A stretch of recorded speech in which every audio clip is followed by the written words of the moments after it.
Um, so this is the first, I guess, of the content panels. And the title for it is The Power of Language. And, it is true that Santa Cruz has more than just linguist moderators, but continuing along Bill's self-reflection, as a linguist, it's very hard for me to not assume that the power of language is all-encompassing, because it's really all I think about.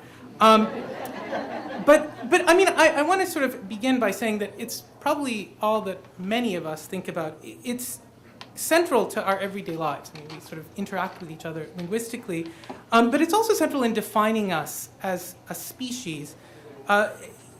Language remains a uniquely human ability, despite numerous attempts to prove otherwise. There is no other animal communication system that matches the flexibility, the range of expression, or the complexity of language. But in addition to its communicative channel functions, language plays a crucial role in scaffolding our reasoning processes. We make lists, we organize our events, we decide on courses of actions, all primarily through linguistic monologue. Noam Chomsky is famous for saying that 94% of language is all in your head. And this is another case of the Chomskyan statistic out of his own head, but there is some truth to it. I mean, it does play an organizational role inside of us. So in short, we live our lives with and through language, and so it's inevitable that we often identify it with that which makes us human, or at least connect it to those things that make us human, things like our patterns of thought, our abilities to connect with others across time and space, and which throughout history has really been through text, and our affiliations and group identities. And so I didn't choose those three by accident. They relate to our panelists' areas of expertise. And in delimiting our conversation here for 40 minutes or so, I wanted to choose these three axes. So I've asked them to consider these themes, and I'll repeat them again, and then we'll sort of revisit them in the order that I say. So we're going to talk about how language contacts identity, contacts text, and contacts thinking, roughly in that order. And so we'll talk about these for 30 minutes or so, and then we'll open the floor to everyone for questions. And of course, there's a lot more to say about the powers of language, but that's where we'll at least stop. So we have three panelists here to help us on this, Lara Buchak, Shane Butler, and Maria Mavrudi.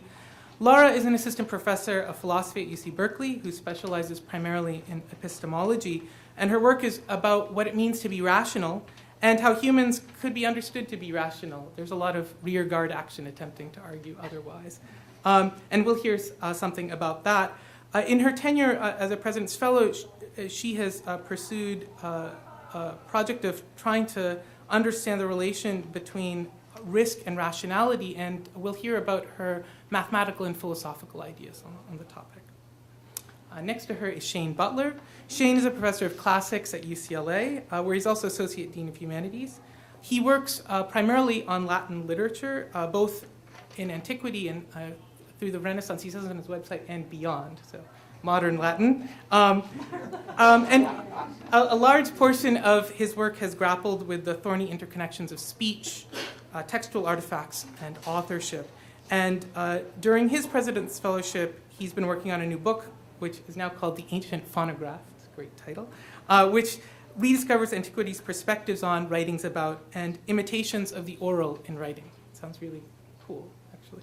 And finally, next to him is Maria Mavrudi. She's a professor of history and classics at UC Berkeley and a 2004 MacArthur Fellow. She specializes in the history of Byzantium and the Byzantine, and her work explores the complex intellectual, linguistic, and religious interfaces between the various cultures of that region during the late antiquity and Middle Ages. And I'll say one thing that isn't on my prepared biography here, which is that what she tries to do, I guess, is to resurrect the Byzantine as a central point of contact in those periods. And we were talking yesterday, and it seems to somehow have been lost from history, so it's a resurrection. During her President's Fellowship, she's been working on a book called Bilingualism and Greek and Arabic Evidence from the Manuscripts, where she's looking at bilingualism in Greek and Arabic, as it says. Okay, so with that, we'll continue to talk about the issues at hand. Thank you.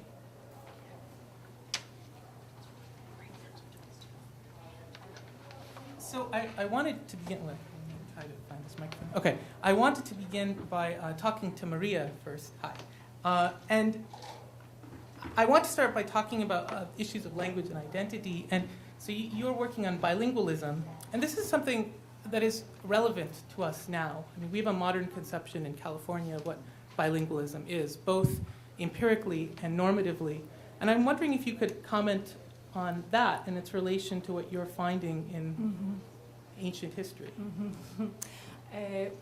Since we are beginning by commenting on California realities, the thing that struck me the most, especially when I started teaching in California undergraduate institution, is how different the social status of bilingualism is here as opposed to other parts of the world.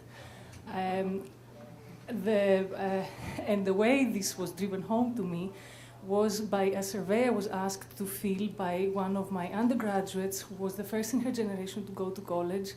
She was Hispanic, and neither one of her parents spoke good English. And there was a series of questions about how you feel toward a foreign language and what social confidence or lack thereof this may impart to you. And I was taken aback because I grew up in Europe, I grew up in Greece, and the definition of a social elite there is access to foreign languages. so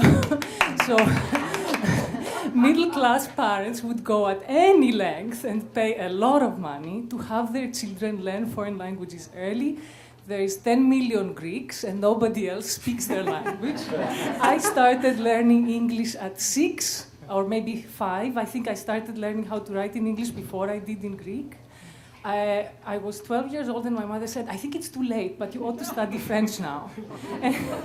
And this was normal. There was absolutely nothing weird about it. It was the reality in which I was growing up.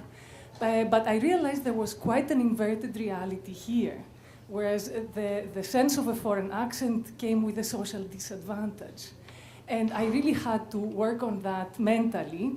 Working on bilingualism in the Middle Ages helped me do it, and I started observing American reality to see how I could make sense of this reality and my own in tandem, because so much of my material for the past is missing.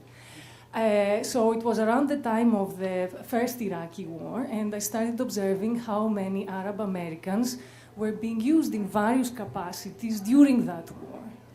I also started looking at how my own professional category, scholars, also depending on their ethnic and national background, meaning holders of passports, American or otherwise, were used for intelligence purposes in this country. And then I started using that to understand how bilingualism could be a tool for spying in the material that I was interested in, which was mostly silent about these aspects.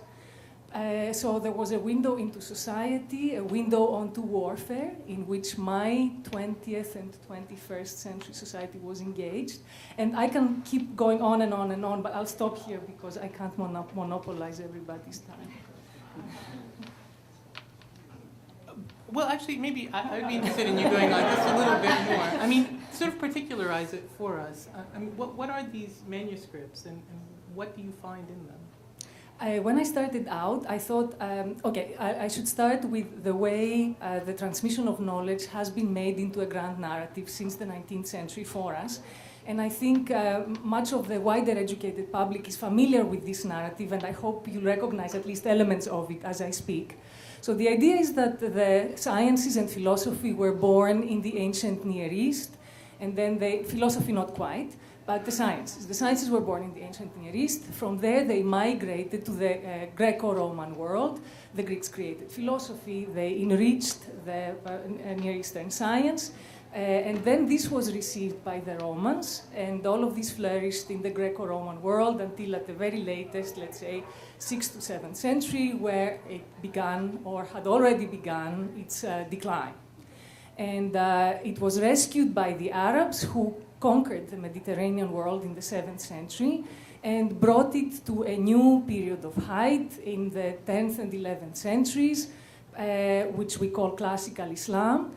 And then it started declining again in the 12th century, But it was just at the nick of time because Western Europe was ready to receive it after its long medieval slumber. And this happened through a series of translations of originally Greek material from Arabic into Latin.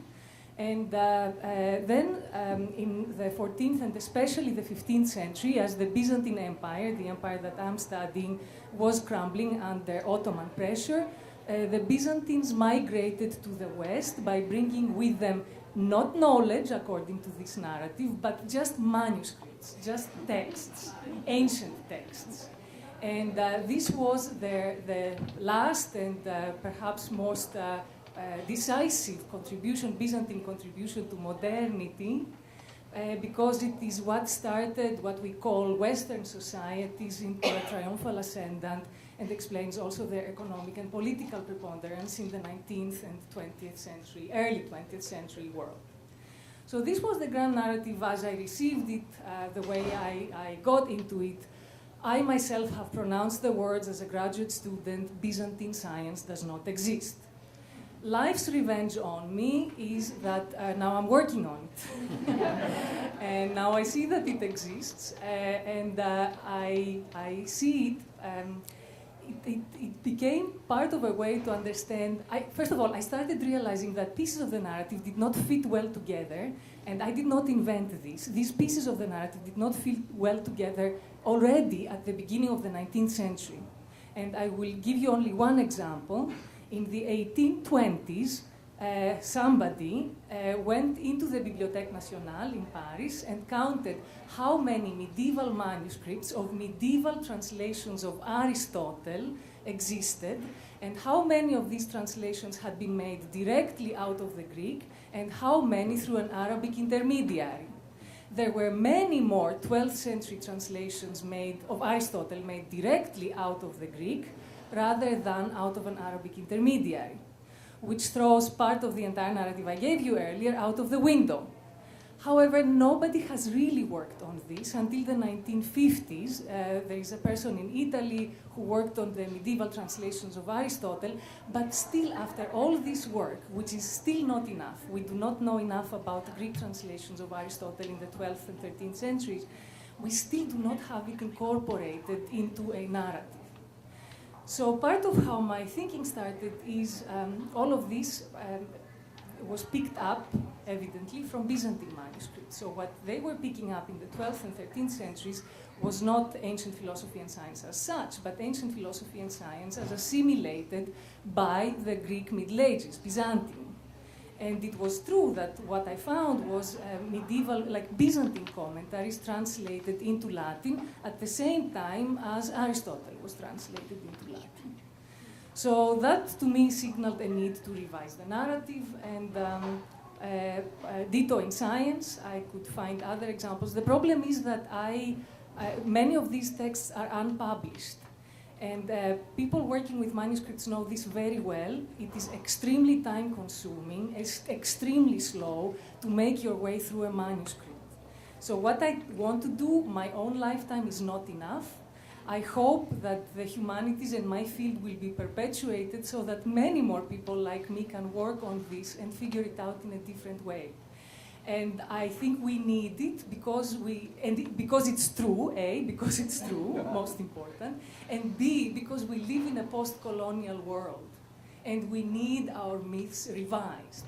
But if we do it on the basis of rhetoric, it's never going to be good enough. It's not going to be persuasive. So we need extremely specialized people like me who can actually read the manuscripts and explain what's in there, and then offer these pieces to people who can rewrite the narrative, along with those who are looking at the manuscripts, etc. But as I said, this is not the work that a single person can do. One needs institutional structures, one needs support for the humanities at large.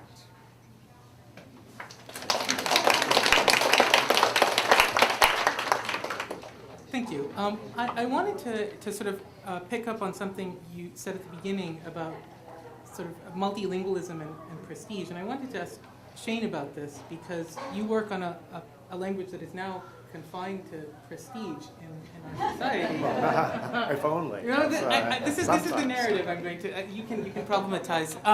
But I wanted to ask, sort of, you know, you've worked on Latin from antiquity on, and something similar has happened to it that we think happened to Greek, that Maria is showing us is actually there's a richer story here, and that is that we think Latin reached its high point, and then inevitably it became just a way of transmitting within the academy. And so I was wondering if you could talk about Latin as a prestige language, and how, you know, to what extent that's true, and to what extent you see something different happening.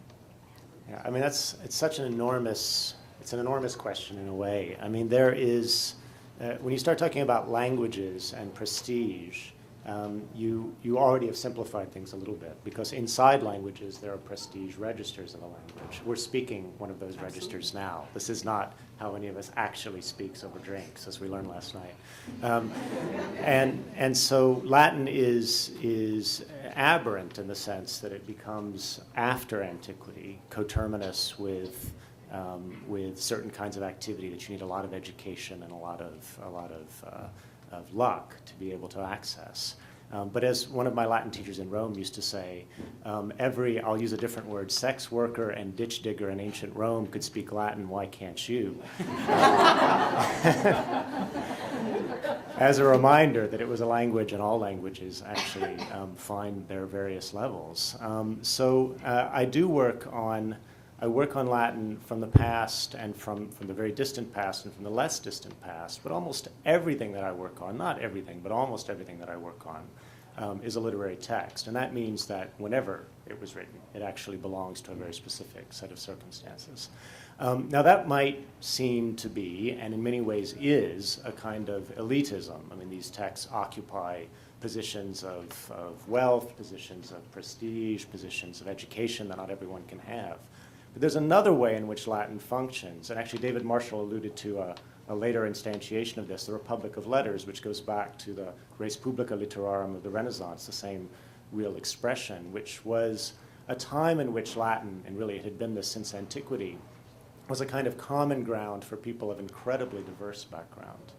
It was a lingua franca, a common language, and there is a story that is actually quite moving and very diverse of people from all over Europe and beyond who communicate with one another via Latin from all different positions in society and about a whole range of topics. And so I work in part on that. So there's a dynamic there and a dynamism that makes Latin to something a little bit more than a kind of merit badge for people who are overeducated in the Renaissance. And so basically my work in Renaissance Latin is really trying to argue, and there's a lot of this going on. Latin ironically fell by the wayside as classics sort of reinvented itself as an area studies field, really about antiquity with lots of methods in the study of antiquity. We stopped teaching Latin to people who work after the end of antiquity, but actually the number of Latin texts that survive from after antiquity overwhelms the number that survives from before. And I'm trying to argue that many of the concepts we think of as being really fundamentally modern emerge in Latin in the 13th, 14th, 15th centuries. So since you brought up the issue of the lingua franca, and Maria alluded to it as well with English in the modern era. So we're in the era of global English. There's a lot of work in sort of the penumbra of linguistics where people talk about this. And I'm wondering, at the same time, there's this fear that with economic movements away from predominantly English-speaking societies, that there's going to be a move away from English as the dominant language of commerce and of science. And I'm wondering if the two of you can say something about these two languages, which were lingua franca and then changed, whether we can say anything about English, or whether these are all particular moments and we can't necessarily learn anything about this particular imaginary. I think we can learn a lot. One of the things, in my current project, what I'm trying to see is how two world languages for their time, Greek and Arabic, came together. and what happened afterward. And what I cannot help thinking is that this helps me contemplate on what the fate of English is going to be. We are beginning to worry whether our empire is crumbling, and we see challenges to our economic preponderance over even how the world looked like 10 years ago. We are worried about ourselves. One of the things I wonder about is, will we be the next Mongols?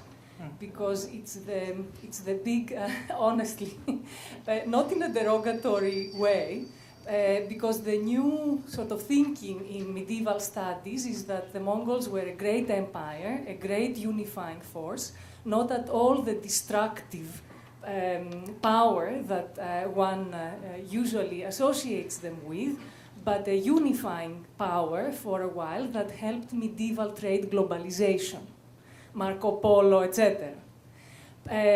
But because they sort of, their polity did not continue, they fell into ignominy, because history belongs to the winners.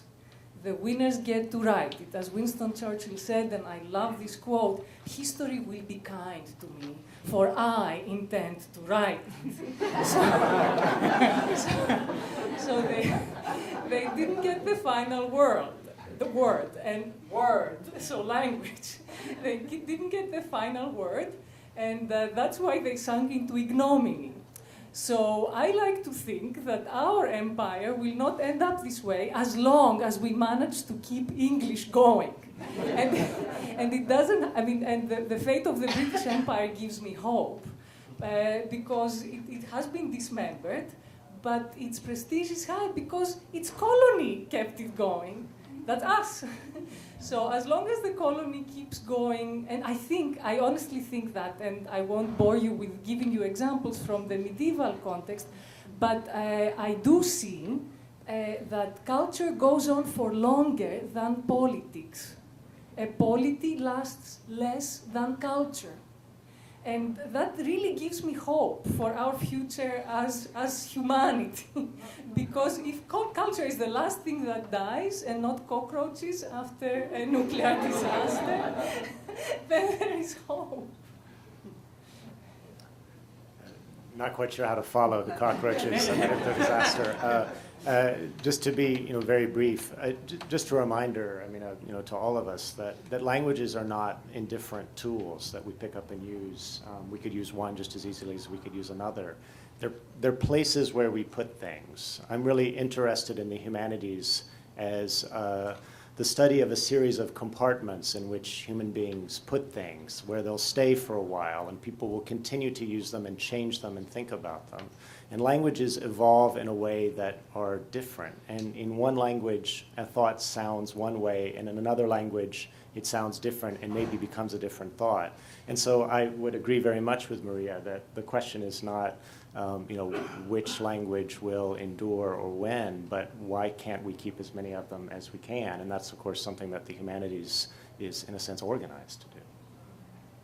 Yeah, I'd like to return to that a bit later, because I actually have some real thoughts on that issue. But I wanted to ask you another question, Shane, if you don't mind, sure. Which is, we've talked a bit about the connection between language and manuscripts. And so you've done a lot of work on the text products and how they relate to questions about authorship and language. So this isn't about identity, but it's really about, I think, one of the main ways that information gets transmitted from other cultures. And so, and then you have another hat where you are part of the are part of the UCY Committee on the Library. What was? What? Okay, you were, and there is still a committee, and there are still libraries. Don't panic. I'm just not on the committee. So my question is, will we have libraries in a way? My question is something like this. There's a big movement afoot to change the notion of what a text is in the digital era, and I'm wondering, given your research on how text has changed over time, whether we have reasons to be worried about that or to celebrate it, or both. Yeah, both is the answer. This is a tough one. One of my hats, as you say, is as an historian of the book, and And so it's always, the historian always gives you a mixed answer. I mean, we never can tell you, oh, this is what you should do. We can say, well, this is what someone did in the past, and it worked, except. And every watershed moment in the history of the book takes two directions. If you look back to the shift from roll to codex, the shift from antiquity to medieval monasticism, from manuscript to print, there are good things that happen in those shifts, and there are bad things that happen in those shifts. And usually by the time we realize the bad things, it's too late, and we spend a lot of time lamenting them. So I'm trying, I don't expect to really be able to change anyone's minds in time, but I am trying to think about what we might be getting wrong right now, because there are plenty of people who are actually paid a lot more money than me to talk about how important and wonderful the things that they're doing are. And some of those worries about the shift to digital books are about copyright and control and the economics, who actually owns the books in our libraries once they pass into the hands of Google. What's it like to surrender an intellectual patrimony to a corporation? But I'm really interested in the smaller, seemingly smaller question of is there a loss in moving from a printed book to a book read on an electronic device, which is not a shift from reading a book in a material format to an immaterial format, because there's nothing more material than a computer, no matter how small it gets. So I've been trying to figure out, is there something bad here? And many people are very convinced there's something bad. They often sat on my committees, and I found myself agreeing with them. But they would often say things like, I can't stand the thought of losing the smell of books. And I fly all over the world to sit in libraries where I enjoy the smell of books, manuscripts that have a distinctive smell. I know that the DGs smell different from the PAs in the Library of Congress system. So I've internalized this and believe it and even fetishize it. But at the same time, rhetorically, can I really say, used to be able to say, do we need to spend millions of dollars of taxpayer money so that our students can go into large buildings and smell the books? Except it's not taxpayer money anymore, it's the students' own tuition. And I don't know, the answer is yes and no. What is this fixation that many of us seem to have on that, things like the smell of a book? And I think actually it's not only the smell, it's the smell, but what we're really saying is, we're trying to resist, and we don't know quite how to do it, and we probably won't figure it out in time. We're trying to resist something that you might think of as the datafication of everything, the reduction of everything we work on to information, little tiny bits of information, categorized and disseminated. And the humanities, especially literary studies, which is really the hat that I wear most of the time, is really about a kind of text that can never be reduced to the information that it conveys.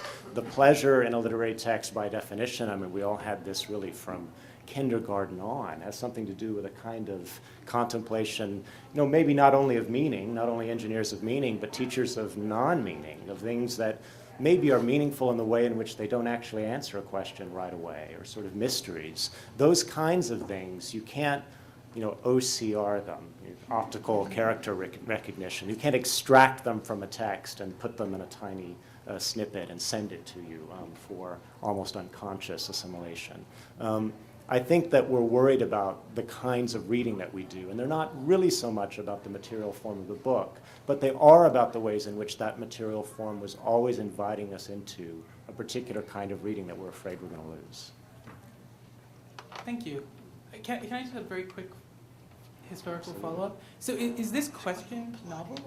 Or did people ask it when we moved from codex to manuscript? I'll give the quick follow-up is every now and then I can find people who ask it, but I suspect that, like me, they're asking it and won't be remembered. So we're always sort of voices shouting in the desert on these kinds of things, but that's okay too, But yes, sometimes yes. Yes, it is a question. Every time book technology changes, this question gets asked. And I also am kind of a historian of the book. And what I see is that every time there is a technology change, so the transfer, let's say, from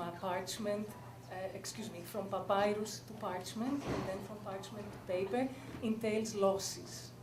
The change of the format of the book from roll to codex, so roll versus the book that we know until now, and maybe we won't know it in 50 years from now, This also entailed losses because it means that books in an older format are not convenient to use, so they get discarded unless somebody decides to perpetuate them, which is, I think, exactly our decision with what do we end up preserving electronically.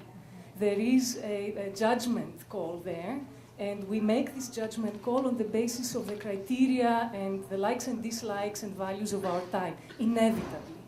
And inevitably, there will be a generation 100 or 200 or 500 years later, I don't know, who will question our criteria and will wish if only we had thought differently. But that's inevitable. That's very interesting. So I wanted to talk to Laura now, who is, hi. Hi. So, Hi, everyone. and so I have a couple questions for you. The first one is actually a very basic one. So you work on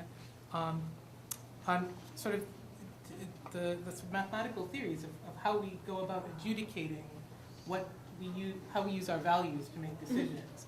And it would be helpful, I think, for all of us here, for you to give us a little précis on what that means exactly.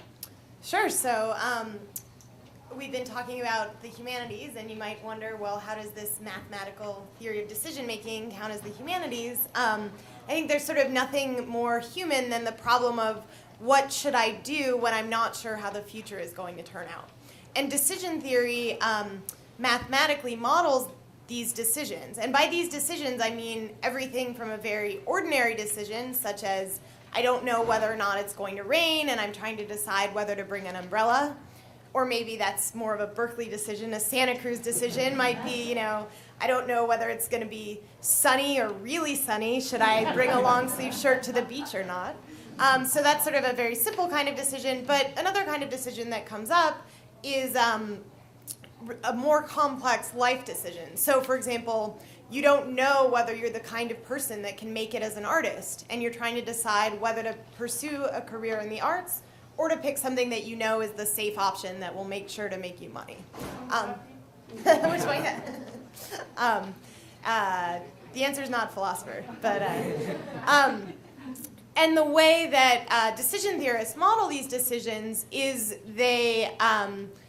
Now, the idea is that this is supposed to be a precise mathematical way to capture what we ordinarily know about human psychology, which is that when you act, you try to do the thing that's best for you, given what you believe and what you desire. So what decision theorists do is they help you assign values to your particular ends. So how valuable do you find being an artist? How valuable do you find the safe career? How valuable do you find the thing that happens if being an artist doesn't pan out, namely living in poverty?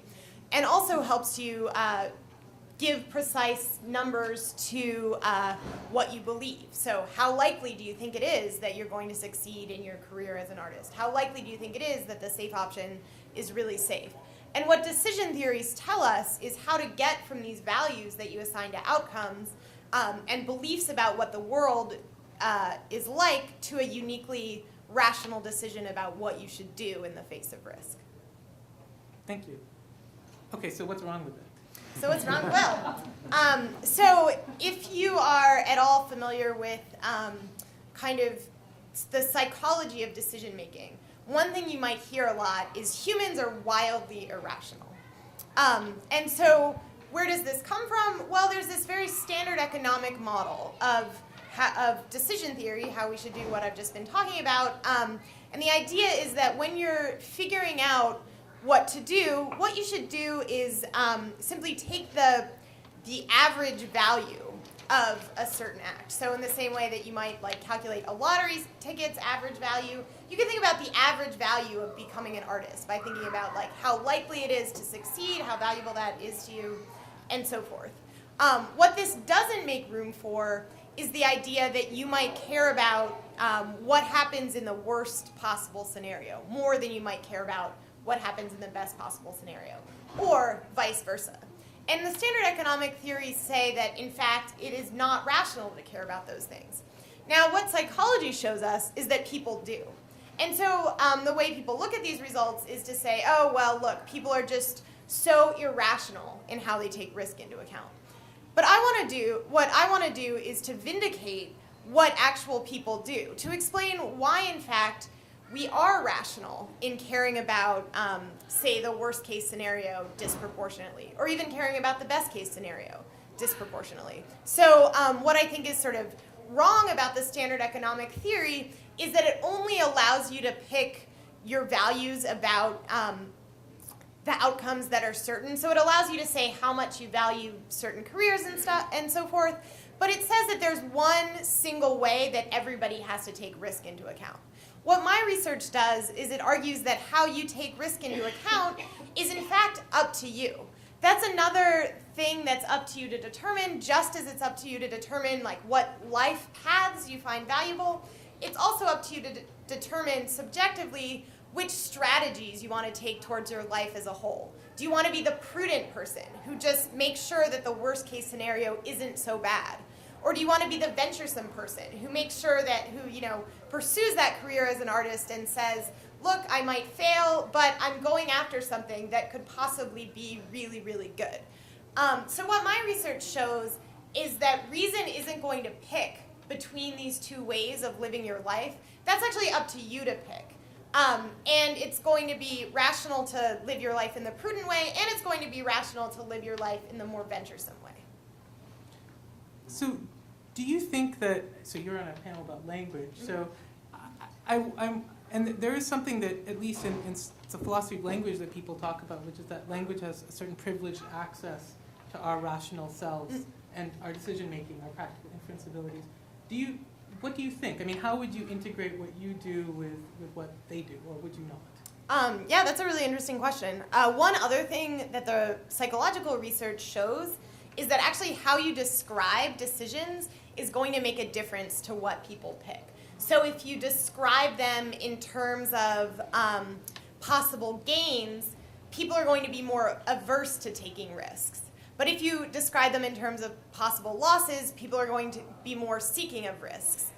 In the sense that, so in other words, people are sort of disproportionately drawn to the status quo, what things are like now. And so depending on whether you whether you sort of describe things so that people can expect the status quo to be really good or expect the status quo to be really bad, that's going to change what decision you make. So, the result of this is look, language really does matter in our decision making.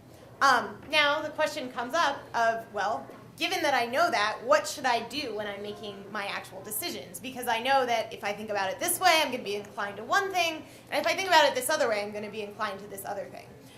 So one thing we might say is that if you really take seriously this project of reasoning to a decision, then you actually have to pick which sort of terms you think are most faithful to the decision. You actually have to choose whether you think this way of describing the decision is the right way or this way of describing the decision is the right way. So what it shows is that sort of translations between equivalent terms aren't necessarily going to be equivalent when it comes to decision making, and so you're in fact going to have a privileged way to describe things.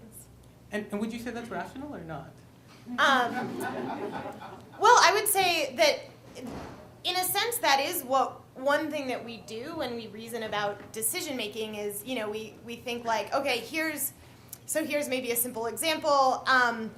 You have to go, there's your faculty meeting is at the same time as your child's play, right? And so you're deciding which thing to go to. One way you might describe this decision, yeah, I know, it's a really tough decision. One way you might describe this decision is as, well, should I miss the faculty meeting or should I miss my child's play? One way you might describe this decision is, well, should I attend the faculty meeting or should I attend my child's play? And when you're thinking about when you're trying to make a decision, you're going to have to consider to yourself like whether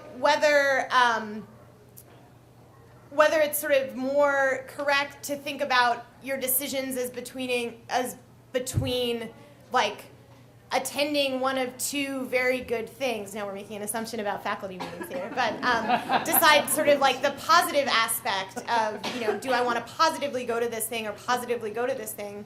Or you have to decide, is this decision about like which thing it's okay to skip? So I think that, in fact, this is very faithful to how we reason about things. We pick the frame that we think is the better frame to think about the decision. So I do think that's rational, and it's sort of like a normal part of the human reasoning I process. see.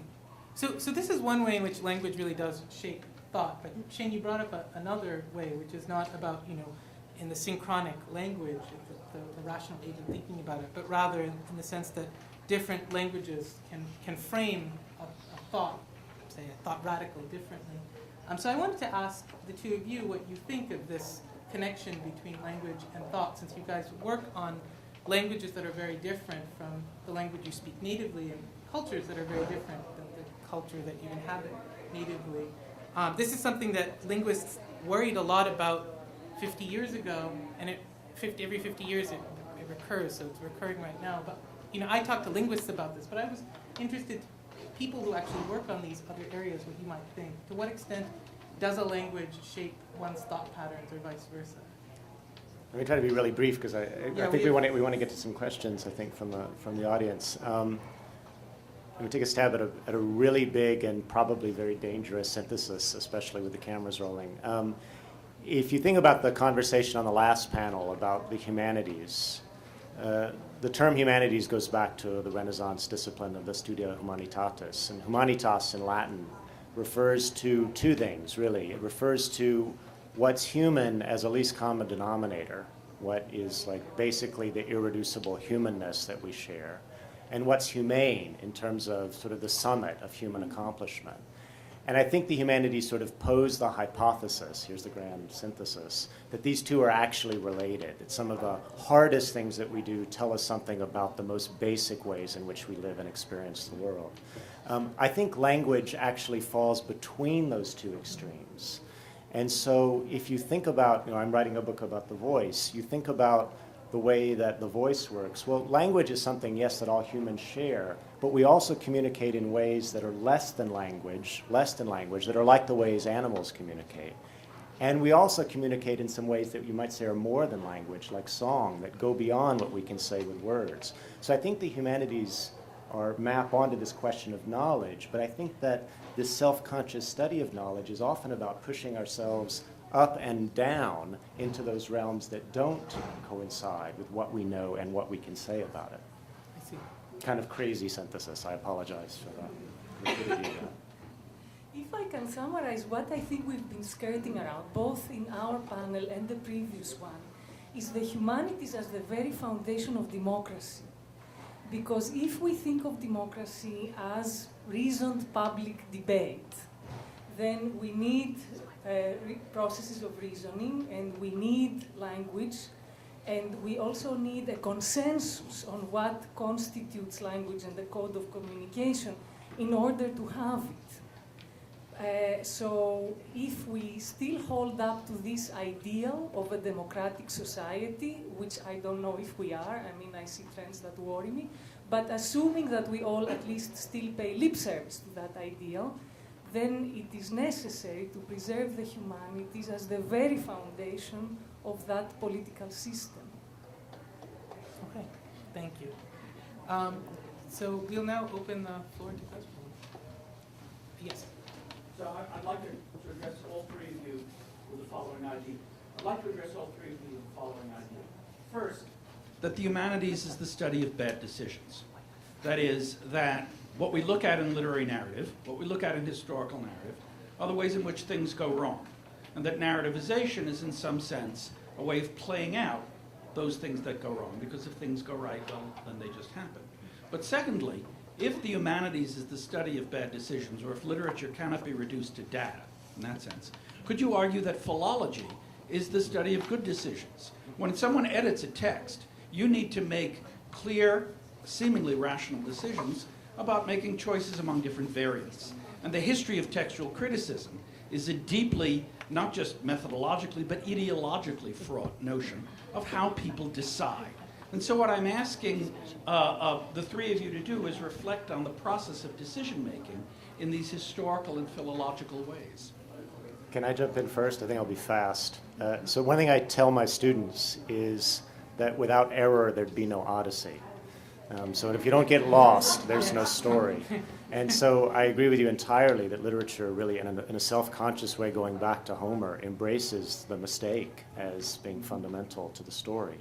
Philology is often seen as criticism, but remember that it means the love of words, and love also unfolds over time. So I think that these are both key. You don't have the event if you reduce it to a moment in time.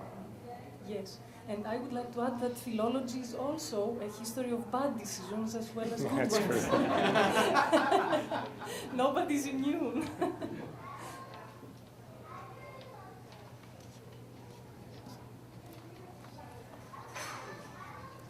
So I wanted to ask a question about lingua franca.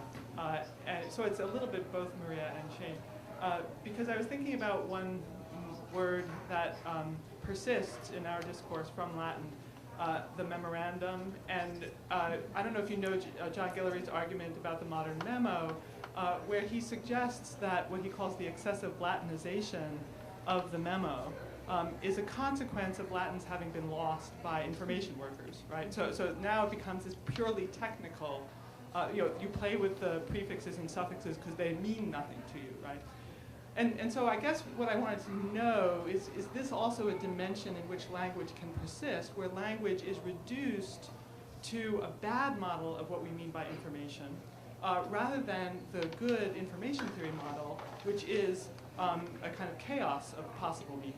Right. So anyway, any thoughts about how our notion of information may be a consequence, kind of having lost Latin, so to speak? I think I'd have to ponder that one. I mean, this idea, there's a key word that runs all the way through the history of teaching Latin. And remember, I think I said this to Pranav yesterday. The Latin that we read in literary texts is always, in a sense, a second language. I mean, very often, I ask my graduate students often on a graduate exam, now it'll be on TV, so they will know, be prepared for this question. Name a famous ancient author from Rome. And that's actually a really hard question. Almost all the authors you would read came from outside Rome and even from outside Italy. So you go and you acquire Latin, and so we have all of these manuals about how to learn Latin and how to learn good Latin, two different things. And the holy grail of good Latin all the way through the Renaissance is something called copia. And that's a supply. And there's this idea of having this supply. And in that supply, you have words, but you have commonplaces, you have little bits of ideas, you have structures of arguments. They're all possibilities, but you can't build everything with that Lego set, even though I did try when I was a child. And it's a bit of both in that sense. But I really like this idea of Latin lingering as a memory of that kind of those possibilities.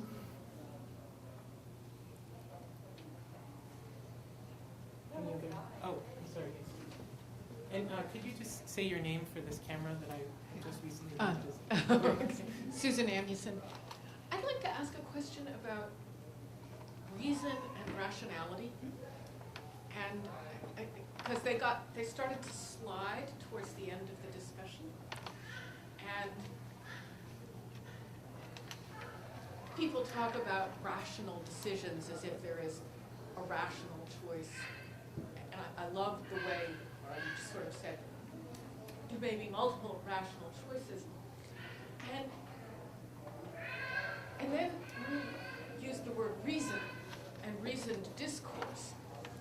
And I wonder if one of the problematic areas in contemporary democracy is the elision of reason and rationality. And I'm going to just throw that out there as, but it seems to me that those are actually very different words, and insofar as we reduce to reason to rationality, we narrow our vision. That's a great question, and there's actually lots of philosophical debate about the extent to which those two things are the same. So just to say that's a complicated question, but here are a couple. I'm a historian, so you know. Yeah. Well, that's great. So here are a couple things we might say. The way people often talk about rationality is as being an evaluation for an action that you can talk about independently of how the person arrived at that action. So you might say, the person that brings the long sleeve T-shirt to the beach without even thinking about it ahead of time did something rational just in case that decision actually was the one that fit with what they believed and what they wanted. And the way people often talk about reasoning is as being the process of thinking about what you should do. Now there's this assumption that if we reason about things, that's generally going to result in more rational decisions, right? That's sort of like the point of reasoning is to get us to this goal. But you're right that it might be that those two things come apart, and it might be that in some cases, reasoning too long about something actually makes it worse. So there are these studies, for example, that show that if people so they have two different groups of people. One group of people, this is sort of simplifying what's going on, but selects a piece of art just on the basis of their initial impressions. They just pick one. This other group of people is asked to sort of choose between two pieces of art, and they make a pro and con list and sort of reason about why they should choose one rather than the other, and then they pick one. In fact, the first group ends up more happy with their choice. So one thing that might show is that in certain cases, reason is better in helping us figure out what to do. But in certain cases, particularly maybe involving aesthetic judgments or judgments of value that we can't sort of clearly think our way to, reason actually might serve to make us worse in terms of getting what we want. There's maybe to spin this in a slightly different direction. I have trouble making decisions. Actually, you do too. You admitted yesterday. I've told everybody. I spent a lot of time in the detergent aisle at the supermarket. Way too much time in the detergent aisle. But I also have spent my life thinking about what it's like to sort of live in my skin and what it was like for the people I read to live in their skin. And I'll never finish asking that question. And that's a theme that, talking with the other fellows, has emerged. And so I think that the detergent is a bad time to spend a lot of time overthinking something. But some questions deserve overthinking even if you never come up with a result. Yeah, And if I may add, there is certain cultural contingency into what's rational and what's not. It's not universally agreed on. And that's why when I wanted grandiloquently to say that democracy needs the humanities, I want to make sure we all understand it also helps us agree what's reasonable and what's not. So the terms of the dialogue are more, so that we all agree on the terms of the dialogue is even more important than we agree on what the outcome of the dialogue is. And that's the kind of help that we need from our disputes. Maybe that's a universal theme. Thank you very much. Thanks.